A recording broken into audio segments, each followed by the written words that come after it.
White, and I am the host of the Coffee in the Greenroom podcast. And I am so excited to have Wolfgang Dette here with me today. Wolfgang, thank you so much for being here today. Anytime. Awesome. So you and I spoke before the podcast, and I was fascinated about your history. So can you tell us a little bit about yourself, and then we're going to talk about what you're doing now? Sure, no worries. So my history is quite diverse. I was born in South Africa and grew up there. Had a German dad, Dutch mom, so I had quite a bit of different cultural inputs in regards to my youth. Was in South Africa up until age about 22. Then my girlfriend, now my wife, moved over when we were 22 to London. And then in London, I've always been in banking. So I started in banking when I was like 15 years old originally, working on vacations, working on weekends, to start. So I always wanted to be a trader. And then when I came over to London when I was 22, I started in banking again. And then my wife restarted her hair and beauty salon within London itself. And then from there, our businesses grew. So the hair and beauty salon we've had for 16 years. Oh. And then we've also got a short lettings company where we do like short lets for Airbnb and bookings.com and stuff like that. And we've had that for 7 years. And then we've also started a restaurant called Wolfy's Bar, which we've had for 3 years in total. So I think that's a short introduction to our journey. But yeah. That's awesome. I love that. And I love when you and I are speaking about the bar and then the hair salon, so many times, like if I go out to eat, I'm thinking, oh God, I'm just so excited about the food. Or if I go to a pub, you and I spoke about my love of IPA beers. Yeah. But the thing I love is that everything you're doing is creating a sense of community. Like I know I grew up in banking. Like my first job out of high school, I was a bank teller, and then I worked my way up in banking, and it never felt like a community. Like the old ladies loved to come to me because I was really patient with them, and I would help them reconcile their books and all of that. But the thing I love about what you're doing at Wolfy's and at the hair salon is that you're creating a sense of community. So can you talk a little bit more about why that's so important to you? Yes, I mean, it's one of the core things of entrepreneurship, which I think is being lost in interpretation, not only from people, consumers, but actual entrepreneurs to extent also. I do this. I do horse riding with my son every Saturday. Take him for his horse riding, and then when he does that, I actually phone my uncle in Australia, and we do like a video call, and we do a quick catch up on the families and everything that's happened. But he was one of the guys I looked up to, and that had a huge influence on a lot of aspects of my life. And we were talking about it the other day about what entrepreneurship is in essence. And the thing about entrepreneurship, it's actually about serving people. Mm-hmm. The whole concept of it is actually providing something of value to another human being and serving them. And that concept is core to our businesses also. So when you look at our businesses, for instance, the hair and beauty salon, you look at the restaurant, even the Airbnb, you would think, okay, it's selling food, it's selling haircut and stuff. But what it's actually selling is community in various forms. So, for example, with the bar, Wolfy's Bar, the whole thing about community over there is that it's a physical space where people come together and have physical interactions with, which is becoming far less in today's time.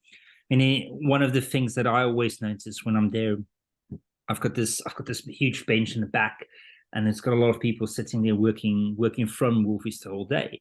And sometimes you've got people that are very open and they're talking to each other. And other times you only have people sitting there drinking their coffee and doing their work.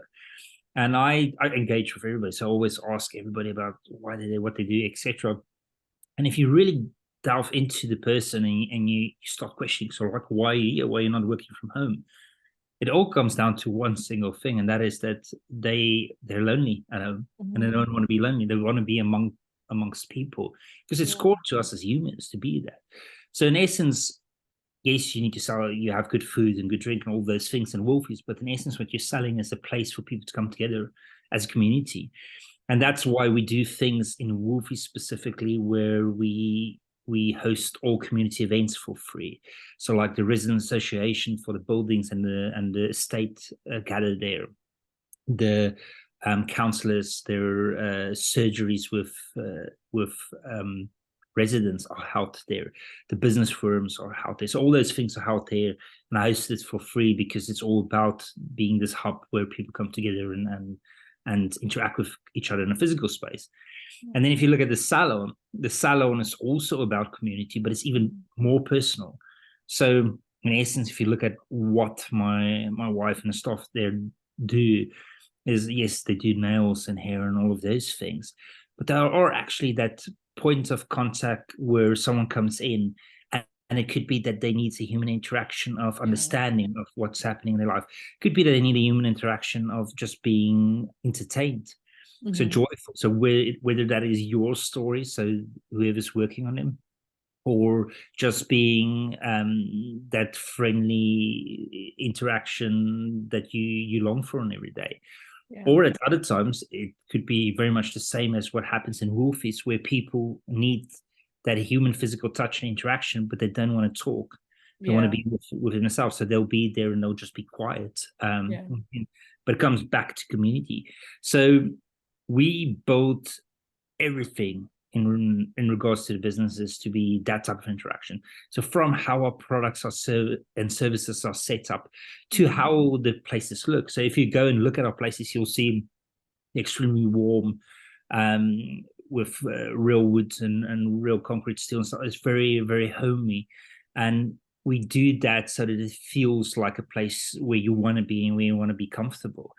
And if you look at it from if you, for instance, were pursuing just pure profit margins, our places cost 3 or 4 times the amount that other places do, because we put this much love and detail, and we want to do that. And the reason why we do that is, why else? Why else build these things if the pursuit is just making a hell of a lot of money quick?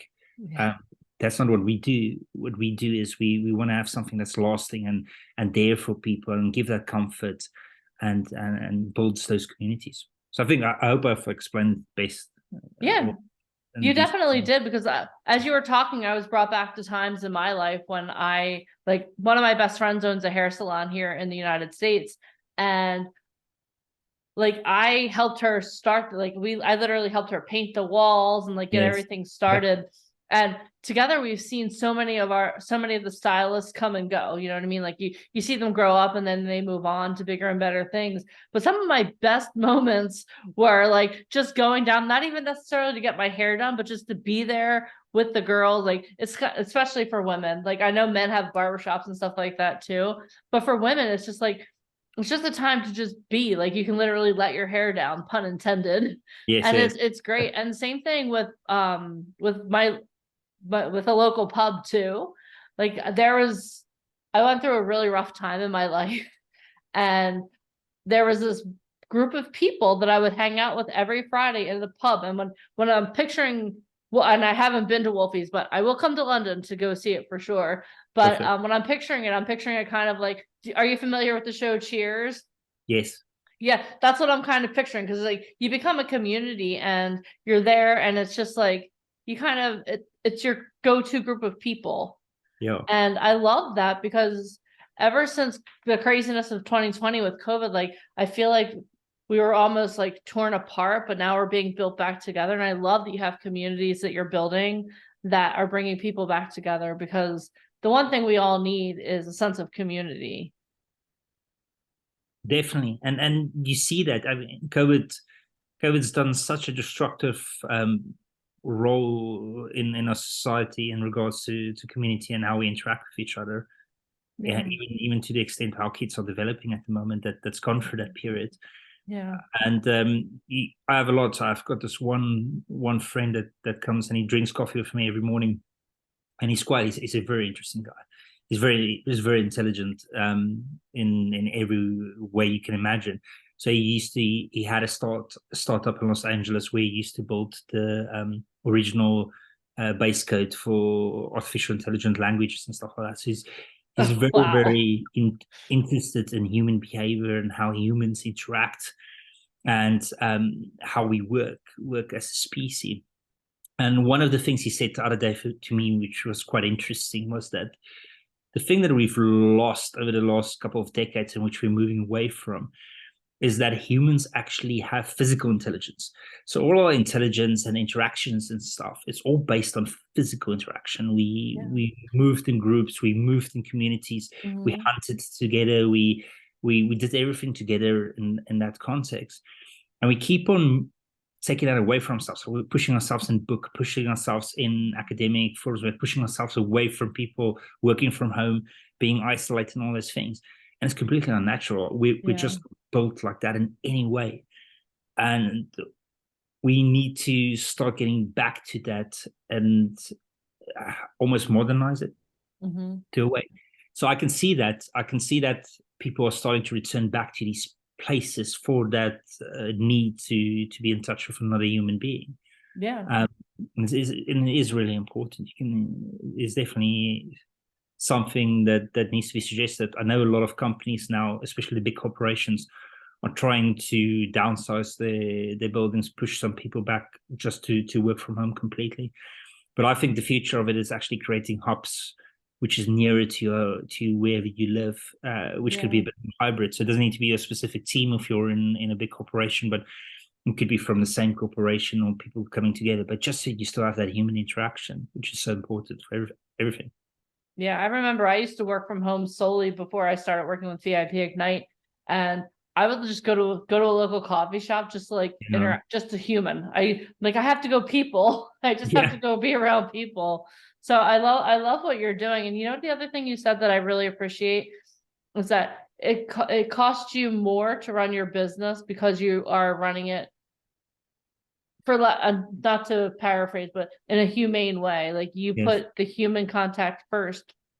So you're paying out a little bit more, but I'm sure also that you have a lot more repeat customers and a lot more repeat business because people crave that interaction. They crave just being treated like humans, for lack of a better word. So I love that that's what you're doing.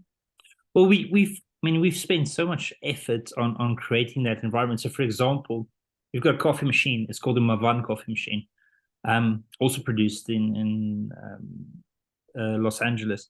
And the Mavan coffee machine actually is just these three pieces of metal that comes out of the countertop, and the rest of the machine is down under the counterpart. So it's built into the bar. Oh, and you have it like that. And originally, when we started building Wolfy's Bar, when we started researching all of these things, I've never had a restaurant before. So we were looking at coffee machines, and I just said, well, let's just buy the most expensive coffee machine there is, like what it is. And we got this consultant and he looked at it and said, wow, this is a really shit machine. And I canceled the order for it, and we started to immerse ourselves in it like we've done with every other aspect of it, but what it is we need from a coffee machine. And we found this coffee machine on Instagram first. And the first thing that intrigued us of it wasn't the technology or what it's about, but it was that every time you come to a coffee shop and you order a coffee, there's one of two things that happens. Either the person takes your order and then they disappear behind this big box and they make you coffee, or they turn their back on you and they start making the coffee. And what intrigued us about this machine is that you actually see the person and you can still engage with them. And they actually see the product being produced, so they've got that connection. So, for example, with our staff, they trained or pushed in the direction to always have that social interaction with the client while they're there. And they do that. So while they're making the coffee, they talk to the people, ask them who they are, where they are, all these things. And that is why most probably if you're in my space against other spaces, you'll see a far more engaging social interaction and involvement between clients and barista, because of that element, just that simple machinery and stuff like that we put in there. But that is why we've designed and built it in that way, is to actually have that social interaction and help with the community board. That's awesome.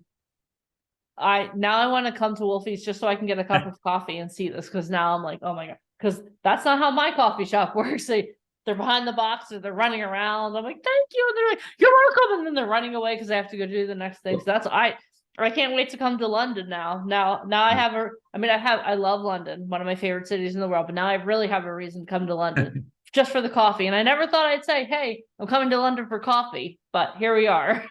Our coffee is quite special also. I mean, it comes back to everything we do because we believe in it. And every product we have in there is things we liked and explored and really refined. So for example, with our coffee, every time we go to Cape Town to visit my mom, there's this coffee chain there called Bootleggers, which is quite cool and funky.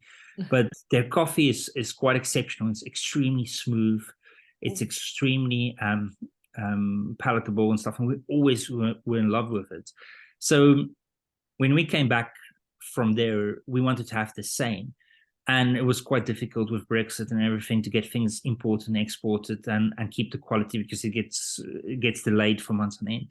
So we took that coffee and we started going out to all the roasters in Southeast London, and we said, well, can you do a coffee that's this smooth and not acidic and something that's palatable for everybody?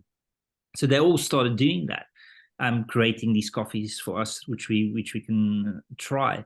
And the funny thing is, coming back to how we pursue not only community, but a concept called circular economics.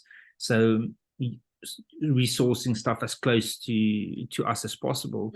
The company or the team that managed to produce the best coffee were right down the street from us. And we drove through the whole Southeast London, all over the place, going through all these restaurants. And actually, the one right next to us was the one that produced it. And they're a small team. It's an all woman team. It's two sisters, and they actually roast our coffee for us, our Wolfy Spar specific blend, which is also close to us, close to our heart. That's awesome. All right, so I know you're on vacation, so I don't want to take up too much more of your time. So where can people find you? Like, where can they find you on social media? Where can they find you in London? No worries. So the two businesses, social media. So Wolfy Spar is at Wolfy Spar, very simple. And then the salon is at Blue Mango Salon. So that's hard to add. Website's the same, www.wolfyspar.com or www.bluemangosalon.com. And then we're based in Southeast London, SE8, near Canada Water Station or Syracuse Station. And you can come by, and most of the times we're there, so you can always have a chat with us if you want. But yeah, that's where we are. Awesome. Well, Wolfy, thank you so much for bringing community back to our community. We appreciate that. And I just want to thank you so much for taking your time to be here on the podcast. This was amazing. And anyone who is watching this podcast, go visit, go be a part of the community. And if you are watching this podcast again or listening to this, what I want you to do is make sure you subscribe to the Coffee in the Green Room podcast, because I'm going to have a lot of amazing entrepreneurs that are revolutionizing the way that we do things here on the podcast, as well as people in the entertainment business. Because you know what, here in Coffee in the Green Room, we have those conversations that you have in the green room, not out in public. Thank you so much for being here. I really appreciate it. Anytime. Awesome. All right, guys, make sure you click subscribe. We'll see you on the next podcast. Bye.